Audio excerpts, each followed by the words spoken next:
assim que se ganha a eleição. Prometo, eu vou dar isso para você, vem de voto, ó, te dou 10 cestas básicas, vota em mim, e aí vai. Você sabe como é que é. Assistencialismo. Nunca vai acabar a miséria mesmo. Você cria dependência do votante. Ele vota em você se ele ganhar alguma coisa. O que Deus deseja, queridos, é que a gente abra os olhos e os ouvidos, porque o Evangelho entrou na gente. Então o que Deus quer é que a gente não viva dependendo de nenhum partido, de nenhuma bandeira, dessa ideologia, desse político, daquele político. Não viva de favor de ninguém, mas que a gente tenha olho aberto para exigir o que é nosso. A gente paga. É a gente que mantém esse Estado. É a gente que tem que cobrar esse Estado. E a gente tem que protestar contra o mau uso da verba no Estado. Aqueles que ficam prometendo saúde e educação, mas não fazem exatamente nada para melhorar essas coisas. E nós pagamos. Chegou a hora de cobrar a conta. Então o cristão tem olhos e tem ouvidos. Para exigir que os governantes sejam mais econômicos nos seus gastos. É bom você ler as 10 medidas anticorrupção do Dallagnol. Você já viu? Já leu? Ele está toda hora nas mídias sociais dizendo, gente, leia, divulgue as 10 medidas anticorrupção, que é cobrança mesmo nessa turma. Que eles honrem a Constituição, que honrem a lei sem submeter a lei a eles, para ganhar alguma coisa. E deixa eu dizer uma coisa para você. Se a gente é cristão, por nenhum motivo, queridos, justifica votar em Haddad, em Lula ou qualquer outro político ligado à esquerda brasileira. Não justifica. Não tem motivo, não tem razão, não tem base para fazer uma coisa dessa se a gente é cristão. Porque para mim ser cristão e ser de esquerda é incompatível. Não dá para ser uma coisa e a outra ao mesmo tempo. Ser cristão e ser de esquerda é ter olhos, mas não ver. É ter ouvidos e não ouvir. E a terceira verdade que Isaías ensina é que governantes são temporários. O texto termina dizendo que o opressor já não existirá, o arrogante desaparecerá, os que tramam um mal serão destruídos. Isaías está falando, classificando quem é, aliás, o que é um opressor. Ele está falando de governantes. Ele diz, o opressor, ele é arrogante.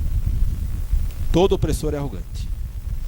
O opressor, ele tem uma necessidade de fazer vítimas para controlá-los. E como é que ele usa isso para controlar pessoas? Ele usa o medo. Então, se você votar em outro candidato, vão tirar a sua Bolsa Família. Medo.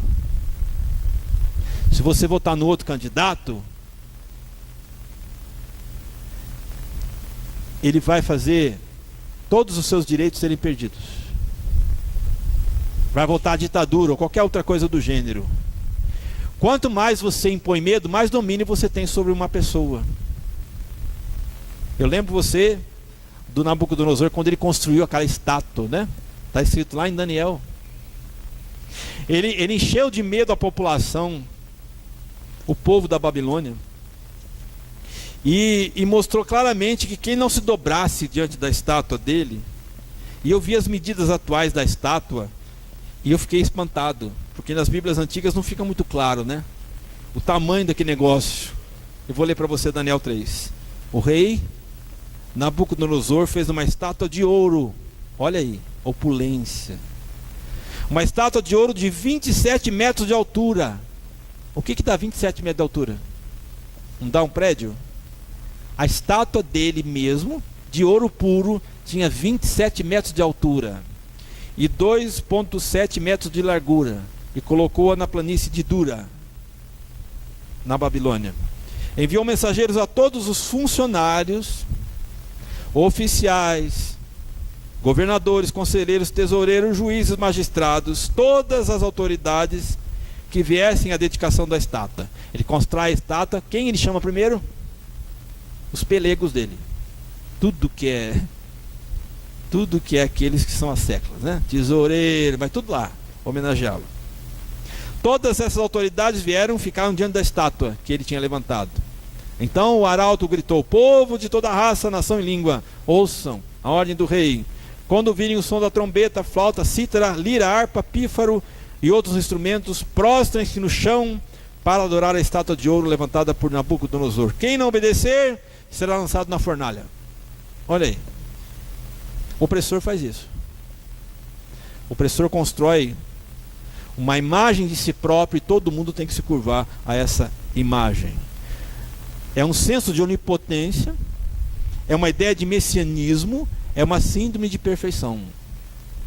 Lembra você em 2016, janeiro de 2016, essa declaração: se tem uma coisa que eu mergulho nesse país, é que não tem uma viva alma mais honesta do que eu. Olha a estátua. Nem dentro da Polícia Federal, nem dentro do Ministério Público, nem dentro da Igreja Católica, nem dentro da Igreja Evangélica, pode ter igual, mas eu duvido. Olha a estátua falando. Que poderoso, que santo. Nabucodonosor acreditava que era Deus mesmo na terra. E Lula continua convencendo o outro que ele é o Deus na terra. E queridos, deixa eu dizer uma coisa para você. Ao longo de todos os tempos, todos os ditadores, todos os déspotas, de Hitler a Mussolini, de Lenin a Hugo Chávez, de Pablo Escobar a Fidel Castro, todos viram seu império ruir. Todos ficaram sozinhos. Todos morrendo de forma vergonhosa. Sabe por quê? Deus odeia a opressão. Venha de quem for. E Deus usa os meios que forem necessários para banir, para varrer o opressor, onde quer que ele se encontre. E eu queria terminar falando para você de Juliano, o apóstata, ano 360, o último imperador pagão. Juliano foi batizado e educado na fé cristã, mas ele negou Cristo. Ele queria trazer de volta as velhas crenças pagãs e romanas pagãs. Ele apoiava os hereges, ele despojava a igreja dos seus bens, proibia os cristãos de se defenderem nos tribunais e vetava os cristãos darem aula nas escolas. Vetava discurso de cristão. Lutou toda a vida contra cristãos, o tempo que ele viveu, o tempo que ele governou. Na guerra contra os persas, ele foi ferido mortalmente por uma flecha. Ele levou a mão na ferida, pegou sangue na mão e lançou o sangue no céu e gritou: venceste, ó Galileu. É assim que acaba um déspota. É assim que termina a história de quem é o opressor. Então não tenha dúvida, governantes não passam de pó.